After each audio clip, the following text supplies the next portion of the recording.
വറഹ്മത്തുള്ളാഹി തആല വബറകാതുഹു. ബിസ്മില്ലാഹ് വൽഹംദുലില്ലാഹ് വസ്സലാത്തു വസ്സലാമു അലാ റസൂലില്ലാഹ് വഅലാ ആലിഹി വസഹ്ബിഹി അജ്മഈൻ അമ്മാ ബഅദ്. തിരുനബി സല്ലല്ലാഹു അലൈഹി വസല്ലമ മലയാള ആഖ്യാനങ്ങളുടെ ഗതിയും വായനയും എന്നാണ് പ്രതിപാദ്യ വിഷയം. അറേബ്യൻ മരുഭൂമികൾ മുഴുക്കെ വൈരത്തിളക്കത്തോടെ വെച്ചടിക്കുന്ന മരീചികകളിൽ മാരിവിൽ വർണ്ണങ്ങൾ പൂത്തുലഞ്ഞു. ചുവപ്പ് നിറത്തിലും പിങ്കലവർണ്ണത്തിലും മണൽക്കൂനകൾ നൃത്തം ചവിട്ടി. അവർക്ക് നെറുകയിലെ മഞ്ഞപ്പുഷ്പങ്ങൾ മഞ്ഞപ്പുല്ലുകൾ അതിശീഘ്രം വളർന്നു പടർന്നു. കേന്ദ്ര സാഹിത്യ അക്കാദമി അവാർഡ് ലഭിച്ച ദൈവത്തിൻ്റെ പുസ്തകം എന്ന നോവലിൽ KP രാമനുണ്ണി തിരുനബി സല്ലല്ലാഹു അലൈഹി വസല്ലമ തങ്ങളെ ആഖ്യാനിക്കുന്നത് ഇങ്ങനെയാണ്. ലോക സാഹിത്യത്തിൽ ഒട്ടനവധി ചരിത്രകാരന്മാരെ വ്യത്യസ്തങ്ങളായ സാഹിത്യകാരന്മാർ ആഖ്യാനിക്കുന്നുണ്ട്. ആഖ്യാനങ്ങളിൽ ഏറ്റവും സമ്പന്നമായ ആഖ്യാനമാണ് തിരുനബി സല്ലല്ലാഹു അലൈഹി വസല്ലമ തങ്ങളുടെ ആഖ്യാനം. അവിടുത്തെ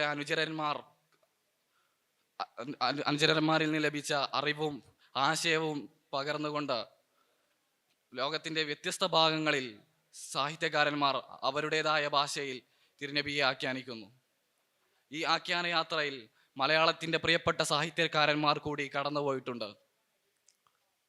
എന്നാൽ മലയാളത്തിൻ്റെ ചരിത്രത്തിലേക്ക് നാം നോക്കുമ്പോൾ മണിപ്രവാള സാഹിത്യത്തിൽ നമുക്ക് തിരുനബി സല്ലല്ലാഹു അലൈഹി വസല്ലമയെ കുറിച്ച് കൂടുതൽ പരാമർശങ്ങൾ കാണാൻ സാധിക്കില്ല. കാരണം വരേണ്യവർഗത്തിൻ്റെ താല്പര്യങ്ങളായിരുന്നു അവിടെ പ്രതിഫലിച്ചിരുന്നത്. പിൽക്കാലത്ത് തിരുനബി സല്ലല്ലാഹു അലൈഹി വസല്ലമ തങ്ങളും ഇസ്ലാമുമെല്ലാം ആഖ്യാന പ്രമേയങ്ങളായി വന്നു. അങ്ങനെയാണ് G ശങ്കരക്കുറുപ്പും ശ്രീനാരായണ ഗുരുവും പൊൻകുന്നം സെയ്ദ് മുഹമ്മദും ടി മുഹമ്മദിനെയുമെല്ലാം നാം പരിചയപ്പെടുന്നത്. ജാതകം തിരുത്തി എന്ന തൻ്റെ കവിതയിൽ വള്ളത്തോൾ നബി സല്ലല്ലാഹു അലൈഹി വസല്ലമയെ അഹർമുഖത്തിലെ പൊൻകതിരിനോടാണ് ഉപമിക്കുന്നത്. കൂടാതെ നബി സല്ലല്ലാഹു അലൈഹി വസല്ലമ തങ്ങളുടെ പേരിനെ നമിക്കുകയും ചെയ്യുന്നു. ആ വരികൾ ഇങ്ങനെയാണ്: അഹർമുഖ പൊൻകതിർ പോലെ പോന്നവർ മുഹമ്മദ് പേരിനി നമസ്തം.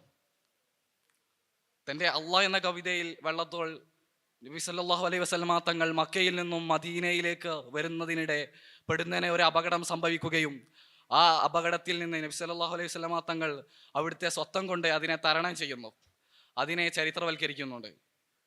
ഇത്തരത്തിൽ തങ്ങളുടെ ചരിത്ര സന്ദർഭങ്ങളെ ചിത്രീകരിക്കുകയും മലയാളത്തിലെ ഒരു അമുസ്ലിം കവി എന്ന നിലയിൽ അതിനെ മൂല്യവൽക്കരിക്കുകയും കൂടി ചെയ്യുകയാണ് വള്ളത്തോൾ. അതുപോലെ തന്നെ 1970കളിൽ വെളിച്ചം കണ്ട മഹമ്മദം, പൊൻകുന്നം സെയ്ദ് മുഹമ്മദിൻ്റെതാണ് ഈ രചന. മലയാളത്തിലെ ആദ്യത്തെ തിരുനബി സല്ലല്ലാഹു അലൈഹി വസല്ലമ തങ്ങളെക്കുറിച്ചുള്ള മഹാകാവ്യം കൂടിയാണ് മഹമ്മദം എന്ന് പറയുന്നത്. കൂടാതെ നമുക്ക് G ശങ്കരക്കുറുപ്പിൻ്റെ കറുപ്പൻ എന്ന കവിതയിൽ നബി സല്ലല്ലാഹു അലൈഹി വസല്ലമ തങ്ങളെ വർണ്ണിക്കുന്നത് ശശീന്ദ്രന മഹമ്മദ് എന്നാണ്. അതായത് വാക്ക കർമ്മ നേരെ നടന്നവൻ എന്നർത്ഥം. അതുപോലെ തന്നെ മറ്റു പല കവികളും പഴയകാലത്ത് നബി സല്ലല്ലാഹു അലൈഹി വസല്ലമ തങ്ങളെ വ്യത്യസ്ത രീതികളിൽ ആഖ്യാനിക്കുന്നുണ്ട്. എന്നാൽ പുതുകാല കവിതകളിലേക്ക് നാം തിരിഞ്ഞു നോക്കുമ്പോൾ, പുതുകാല സാഹിത്യത്തിലേക്ക് നോക്കുമ്പോൾ നബി സല്ലല്ലാഹു അലൈഹി വസല്ലമ തങ്ങളെ കുറിച്ചുള്ള ആഖ്യാനങ്ങൾ വളരെയധികം കുറഞ്ഞു വരുന്നതായിട്ട് കാണാം. മുഖ്യധാരയിൽ സജീവമല്ലാത്ത പല കവികളും നബി തങ്ങളെ കുറിച്ച് ധാരാളം എഴുതുന്നുണ്ടെങ്കിൽ പോലും മുഖ്യധാരയിൽ പരാമർശങ്ങൾ കുറഞ്ഞുകൊണ്ടിരിക്കുന്നു. M ലീലാവതി കൃഷ്ണൻ, അതുപോലെ തന്നെ റഫീഖ് തിരുവള്ളൂർ, KT സൂപ്പി തുടങ്ങിയവരുടെ കവിതയിൽ മാത്രമാണ് ഇങ്ങനെയുള്ള പരാമർശങ്ങൾ കാണുന്നത്. KT സൂപ്പിയുടെ പുരായാനം എന്ന കവിത ഇങ്ങനെയാണ്: കരളിൽ കരുണയും കണ്ണിന് വിപ്ലവാഗ്നിയും ആദമിന് സ്വർഗം തിരിച്ചു കിട്ടണം, വൈ പറഞ്ഞു തരുന്നത് പൂവും പഴവും. ആദം നബി അലൈഹി സ്വലാം ഒരു വിലക്കപ്പെട്ട പഴം തിന്നതിനാൽ സ്വർഗത്തിൽ നിന്ന് പുറത്താക്കപ്പെടുന്നു.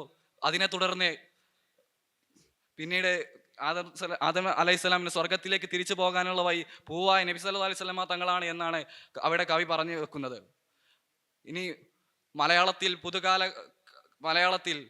നബി സല്ലല്ലാഹു അലൈഹി വസല്ലമ തങ്ങളെക്കുറിച്ച് പുതിയ പരാമർശങ്ങളും അതുപോലെ തന്നെ അത് തിരുനബി സല്ലല്ലാഹു അലൈഹി വസല്ലമ ആഖ്യാനങ്ങളുമായി വരട്ടെ എന്ന് ആശംസിച്ചുകൊണ്ട് ഞാൻ നിർത്തുന്നു. അസ്സലാമു അലൈക്കും വറഹ്മത്തുള്ളാഹി തആല വബറകാതുഹു.